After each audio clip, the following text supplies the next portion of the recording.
Olá, tudo bem? Seja muito bem-vindo à nossa última aula do curso de Introdução ao Estudo do Direito. Vamos então para a nossa aula de número 10, o Poder Judiciário Brasileiro e a sua estrutura. O que nós vamos ver nessa aula de hoje? Vamos falar sobre jurisdição, princípios e características relacionadas à jurisdição e as principais funções do Poder Judiciário. Tenha uma excelente aula, vamos lá! O Poder Judiciário brasileiro e a sua estrutura. Vamos falar primeiro sobre o conceito de jurisdição. Você já deve ter ouvido essa palavra muitas vezes em jornais, em textos jurídicos, evidentemente em questões. Então, afinal de contas, o que é jurisdição? Jurisdição é o poder de um Estado que ele decorre da sua soberania para editar as leis e ministrar, organizar a justiça. Então, a gente pode chegar a essa conclusão de que é um poder legal do qual estão investidos certos órgãos e pessoas para aplicar o direito em casos concretos. Então, a jurisdição é esse poder, como a gente viu aí, de formular e tornar efetiva a norma jurídica num determinado espaço, né, localizado. Então, as jurisdições elas não podem se confundir. Então, ao mesmo tempo, ela significa poder, dever, função e atividade. Enquanto poder, ela é a capacidade estatal de decidir de forma imperativa e impor as suas decisões. Como dever, ela é o dever do Estado de prestar tutela, ou seja, de prestar segurança, né, jurisdicional que foi requerida, dentro do período de tempo razoável. Como função, ela promove a pacificação dos conflitos sociais, dos interesses diferentes, de pontos de vista diferentes dentro da sociedade, por meio do processo.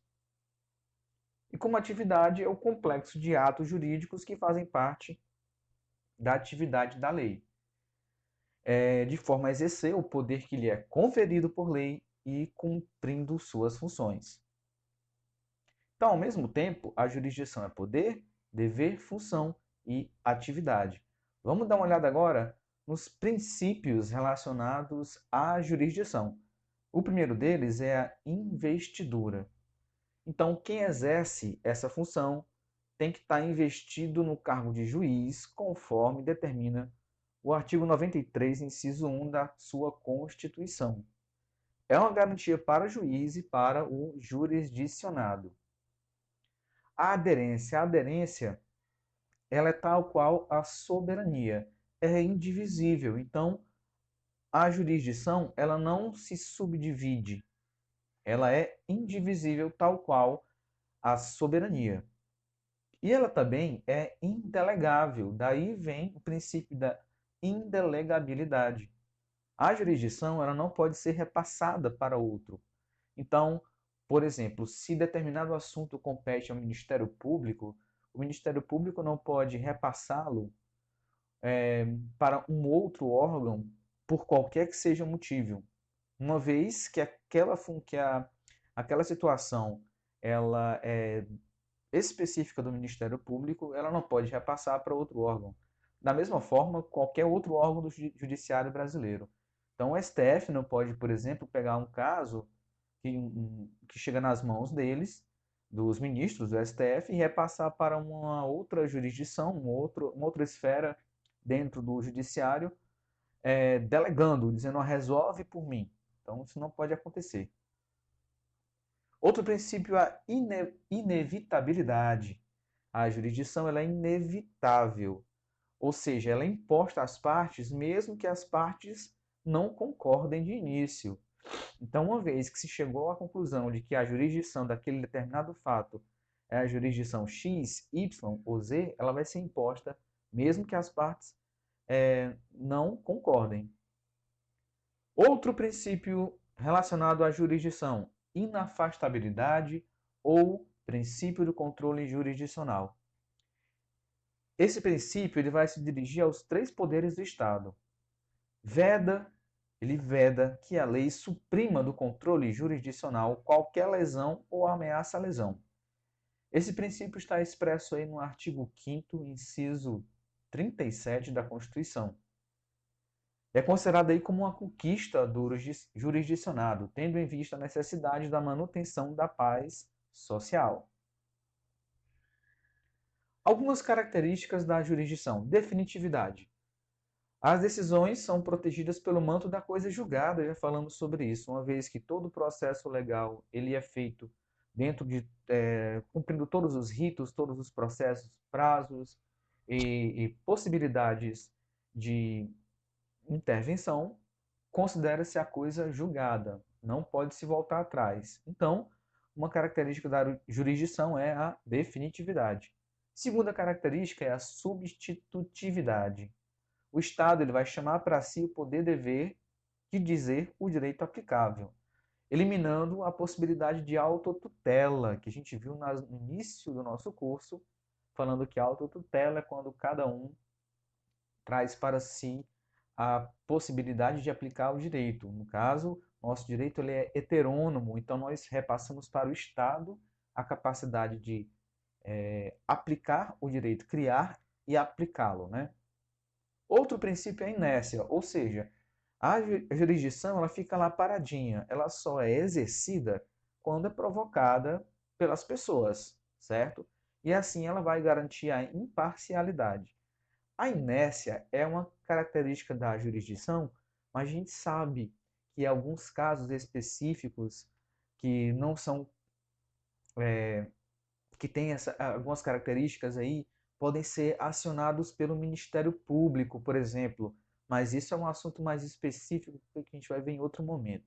Mas em tese, temos aí o princípio da inércia. A jurisdição, ela fica lá paradinha e só é exercida quando provocada. E, finalmente, a existência da lide, ou seja, a existência dos conflitos em si.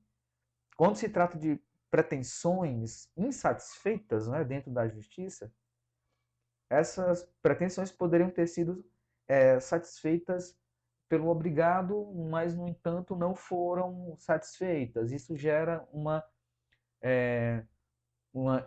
literalmente insatisfação com aquele processo. Então, a existência da lide é essa insatisfação, essa resistência de uma determinada pretensão que o obrigado teria que cumprir e ela acaba não sendo cumprida. Então, é uma das características da jurisdição. Funções do Poder Judiciário. Bom, a função básica do Poder Judiciário, como está aí em tela, é garantir os direitos individuais, coletivos e sociais, além de resolver os conflitos entre cidadãos, entidades e Estado. Para isso, ela vai ter autonomia administrativa e financeira garantidas pela Constituição. Ou seja, o Poder Judiciário ele tem a capacidade de definir a sua capacidade administrativa e financeira, resolver, por exemplo, ele que determina quantas vagas para um determinado concurso ela vai abrir, então determinar algumas características mais próprias, ela tem essa autonomia. Também de definir internamente como vai ser o processo dos servidores públicos. E isso é autonomia administrativa. E tudo isso garantido pela Constituição. Vamos agora dar uma visão geral da estrutura e infraestrutura do Poder Judiciário brasileiro. Olha só, o artigo 92 vai dizer o seguinte para a gente: são órgãos do Poder Judiciário. E aí nós temos o STF, evidentemente lá em cima, temos aí no inciso 1A o Conselho Nacional de Justiça, que ele vai ser instituído depois, né, da Constituição, um pouco mais à frente, algumas décadas depois, por isso ele recebe essa letra aí, esse acréscimo. CNJ, Superior Tribunal de Justiça, tribunais regionais federais e juízes federais, tribunais e juízes do trabalho, tribunais e juízes eleitorais, tribunais e juízes militares e, por fim, os tribunais e juízes dos estados e do Distrito Federal e territórios. Então, Vamos agora falar um pouquinho sobre as principais funções de cada um desses órgãos. Vamos começar com o STF. O STF é o órgão máximo do Poder Judiciário brasileiro. É ele que vai zelar pelo cumprimento dos princípios constitucionais e vai dar a palavra final em questões que envolvam normas constitucionais. Então, não é todo e qualquer caso que vai para o STF. Vai todos aqueles casos de grande repercussão pública que tenham a ver com os princípios fundamentais da Constituição, onde haja talvez algum conflito entre normas, por exemplo, na aplicação de normas constitucionais, então vai se consultar o STF em relação a essa contradição entre as normas e a palavra final será dela, que pode ser dada em qualquer momento, né? E ser transformada, por exemplo, em súmula e até mesmo na súmula vinculante, sobre a qual falamos em aulas passadas também. É composta por 11 ministros que são indicados pelo presidente e nomeados por ele após aprovação pelo Senado Federal. Temos o STJ, Superior Tribunal de Justiça. Ele está aí abaixo do STF.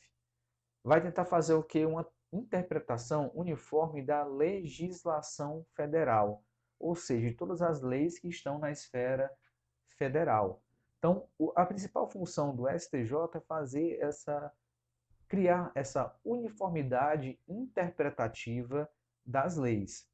Não apenas não apenas a Constituição, que está na alçada do STF, mas todas as leis no âmbito federal. É composta aí por 33 ministros, também nomeados pelo presidente, escolhidos por uma lista tríplice e devem realmente passar por uma aprovação pelo Senado antes de terem a sua nomeação feita. Bom, e a Justiça Federal?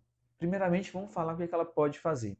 Ela pode processar e julgar causas em que a União, autarquias ou empresas públicas federais sejam autoras, réis, assistentes ou oponentes.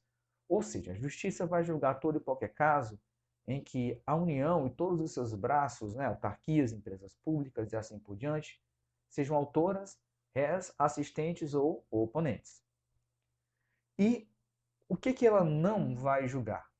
Exceção feita são questões relativas à falência, acidentes de trabalho e aquelas no âmbito da justiça eleitoral, porque no caso aí estamos falando das causas relativas à falência, estamos falando da justiça comum, acidentes de trabalho, estamos falando da justiça do trabalho, eleitoral, evidentemente, justiça eleitoral e assim por diante. Então, com exceção para esses casos onde há tribunais específicos.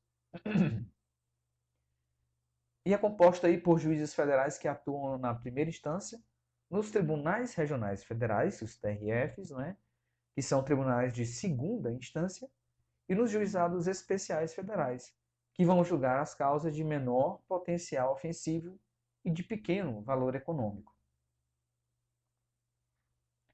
Bom, vamos para a Justiça do Trabalho. A Justiça do Trabalho vai fazer o quê? Vai julgar conflitos individuais e coletivos entre trabalhadores e patrões. Então, qualquer problema relativo, por exemplo, à rescisão contratual, danos patrimoniais, danos extrapatrimoniais, nós temos também a questão do assédio moral, assédio, enfim. Todos relativos ao campo do trabalho são julgados pela Justiça do Trabalho. É composta pelos juízes trabalhistas que atuam em primeira instância nos TRTs, que são os Tribunais Regionais do Trabalho, e pelos ministros que atuam no Tribunal Superior do Trabalho. Bom, a Justiça Eleitoral vai regulamentar os procedimentos eleitorais. Ela tem como responsabilidade organizar, monitorar e apurar as eleições, bem como diplomar os candidatos eleitos e também caçar aqueles que foram enquadrados por alguma lei eleitoral. Os juízes eleitorais eles vão atuar na primeira instância e nos tribunais regionais eleitorais. E os ministros atuam no Tribunal Superior Eleitoral. Então, juízes eleitorais vão atuar nos tribunais regionais, E os ministros nos tribunais superiores. Os tribunais superiores sempre vão ter aí como membros integrantes ministros, né? Por isso que a gente fala ministros do STF, ministros do STJ. Justiça militar, ela vai ser composta por juízes militares que atuam em primeira e segunda instância e por ministros que julgam no Superior Tribunal Militar. Sua função, como o próprio nome deixa bem claro, é processar e julgar os crimes militares. Então, você sabe, evidentemente, nós temos uma divisão muito básica de civil e militar. Os militares têm todo um sistema próprio, incluindo uma própria justiça, que evidentemente não está apartada, não é um sistema diferente da justiça do ordenamento jurídico como um todo, ela está inserida, mas tem aí um tribunal específico para as causas militares. Então, por isso que você não vai ver um militar ser julgado, por exemplo, na justiça comum, a não ser que uma vez ele deixe de ser militar, não é? E aí, sim, por alguma questão específica, ele será processado na justiça comum, mas até lá, justiça militar. Temos também as justiças estaduais. Aqui temos a organização da justiça estadual, né, sendo a competência de cada estado da federação e do Distrito Federal. Nela vão atuar os juízes de direito, primeira instância, os desembargadores nos tribunais de justiça, ou seja, segunda instância. Qual é a função da justiça estadual? Processar e julgar qualquer caso, que não esteja sujeito à Justiça Federal Comum do Trabalho Eleitoral e Militar, porque cada uma delas tem o seu tribunal, a sua justiça específica. As justiças estaduais vão se dividir nas varas cíveis, criminais, empresariais, de família, juizados especiais cíveis e criminais, ou seja, são divisões internas que facilitam o andamento, né, o trâmite dos processos. Então, uma vara específica, por exemplo, para assuntos relacionados à família, vai resolver apenas os assuntos relacionados à família, divórcio, guarda compartilhada e assim por diante. Criminais, apenas questões relacionadas a crimes. Então você tem ali uma forma de agilizar o trâmite dos processos. Bom, vamos dar uma olhada agora nesse organograma aí em tela, né, mostrando a estrutura do Poder Judiciário brasileiro. Lá em cima nós temos o STF, o Supremo Tribunal Federal.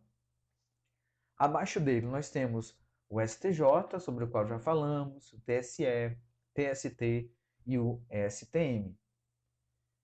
Abaixo dos tribunais superiores, nós temos os tribunais de justiça, TJ, os tribunais regionais federais, TRFs, tribunais regionais eleitorais, TRE, os tribunais regionais do trabalho, TRT, e os tribunais de justiça militar, TJM. Você percebe aí pelo organograma que os tribunais regionais federais, os TRFs, eles têm uma ligação direta com o Supremo Tribunal Federal. Bom, abaixo desses nós temos os juízes de direito, juízes federais, os eleitorais, do trabalho e militares. E você vê que há uma ligação entre os juízes de direito e os juízes eleitorais, porque casos eleitorais podem também ir para a justiça comum, certo? Para os tribunais de justiça. Bom, funções essenciais à justiça. A primeira delas é o Ministério Público. Você vai achar isso no artigo 128 da Constituição. O Ministério Público é responsável pela defesa da ordem pública, do regime democrático e dos interesses sociais e individuais indisponíveis. Então, lá nesse artigo que a gente acabou de falar. Então, o Ministério Público, muitas vezes, ele pode até começar uma causa, mesmo sem ter sido acionado, se essa causa estiver dentro da sua alçada. E temos a advocacia pública. No caso aqui, a Advocacia Geral da União, ela vai representar a União, de forma judicial e extrajudicial. As procuradorias dos estados, elas vão defender os estados. A gente vê isso no artigo 131 e 132 da Constituição. Também funções essenciais à justiça, a advocacia, que a gente vai encontrar no artigo 133 da CF, ou seja, advogado, ele é uma peça indispensável à administração da justiça. Os seus atos são invioláveis quando dentro do exercício da profissão e dentro dos limites da lei. E temos também a Defensoria Pública. No caso, a Defensoria tem o dever de representar juridicamente os necessitados, também chamados de hipossuficientes. Os hipossuficientes são aquelas pessoas que, mesmo tendo um trabalho, uma casa, enfim, elas comprovam na justiça que elas não têm como, por exemplo, pagar as custas de um determinado processo. Aquilo vai retirar o dinheiro para o seu sustento básico. Então, são consideradas hipossuficientes e a defensoria assume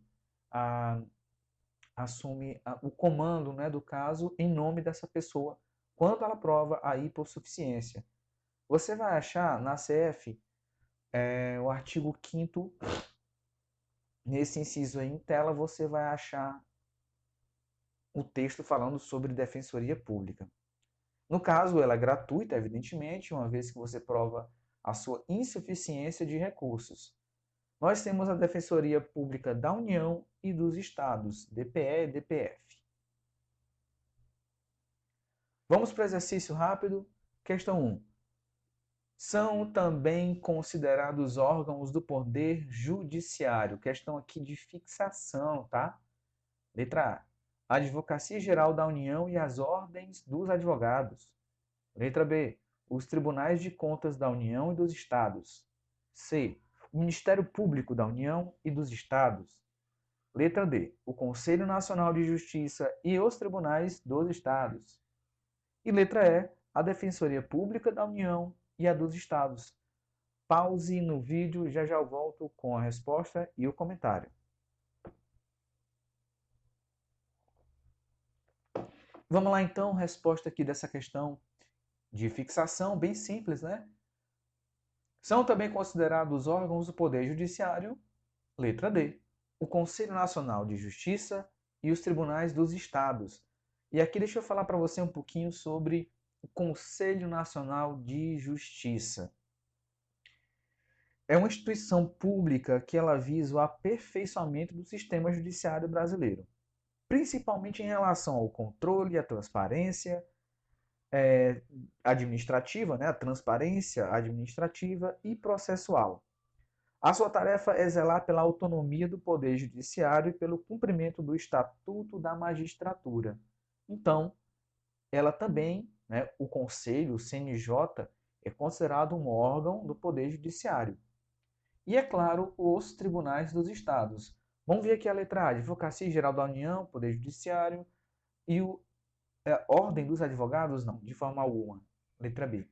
Tribunais de Contas, não. Tribunais de Contas não são órgãos judiciários, são órgãos de fiscalização.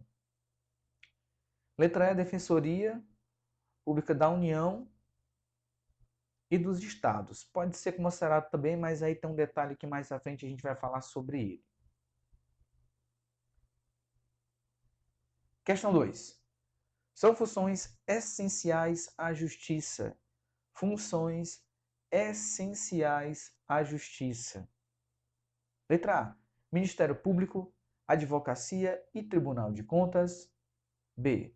Tribunal de Contas, Ministério Público e Advocacia Pública. C. Advocacia Pública, Advocacia e Ministério Público. E letra D. Tribunal de Contas, Advocacia e Advocacia Pública. Por fim, somente o Ministério Público. Pause no vídeo e já a gente volta com a resposta e os comentários.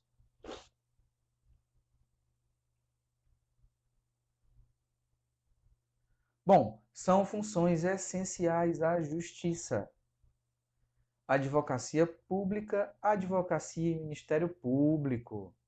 A Advocacia Pública, ela vai tratar especificamente das situações judiciais e extrajudiciais pertencentes à esfera da União ou dos Estados. A advocacia é o serviço, né, que o advogado presta para pessoas físicas e jurídicas. E o Ministério Público, como a gente falou, tem por missão garantir a ordem e a aplicação do sistema jurídico nas mais diversas situações. Se a gente voltar um pouquinho aqui para a questão anterior, aliás, vamos terminar a letra D, né? Ó, Tribunal de Contas. Tribunal de Contas é fiscalização, então já está fora. Somente o Ministério Público, não.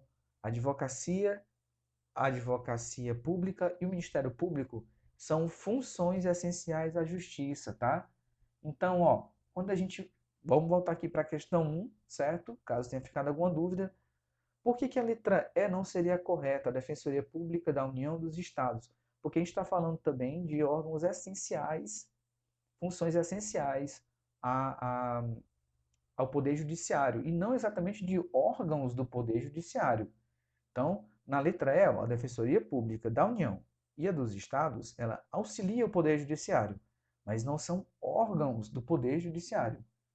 Já a letra D, o Conselho Nacional de Justiça e os tribunais, aí sim, nós temos órgãos do Poder Judiciário. Tudo bem? É isso, muito obrigado. Espero que você tenha gostado dessa aula e do nosso curso como um todo. Me despeço de vocês por aqui e nos vemos em próximas aulas, em próximos cursos. Um abraço, tchau, tchau.